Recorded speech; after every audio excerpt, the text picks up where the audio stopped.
what about Paul George in Indiana? That season's over, and now we're going into our eventually, at least they are now, the Pacers going into the first offseason under the new collective bargaining agreement that is arranged, if I'm not mistaken, in a way to prevent super teams from forming, where Paul George may join, Cleveland, or may join another team that's on the verge of a championship or makes the championship round in the same way that the Warriors did. What about Paul George, Frank? Yeah, the word is that Paul George is hoping that he can afford a house in your expensive neighborhood out in L.A., because I think that's what it comes down to. I think he wants to play in L.A. The Magic Johnson was on the Jimmy Kimmel show pretty recently and basically committed tampering by mentioning Paul George. And, when the name was brought up, he kind of winked like, yeah, of course we'd like to get him. But you're right, though. The league is trying to stop these super teams from forming. And if Paul George went to the Lakers, it would certainly not be a super team. But this summer will be very interesting, because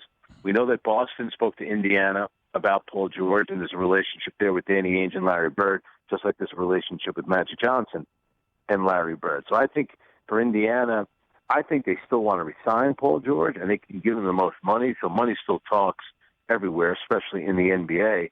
But I think if Boston could put together a pretty attractive package, I could see Larry Bird doing that. But as you know, Rich, Paul George could tell the Boston Celtics, you can do anything you want, but when I'm a free agent next summer, I have every intention of testing the market, and I can't guarantee you that I'm going to return. So that could kind of hold up a potential deal. But I think his future will be big over the next few weeks, going into the NBA draft and, of course, free agency.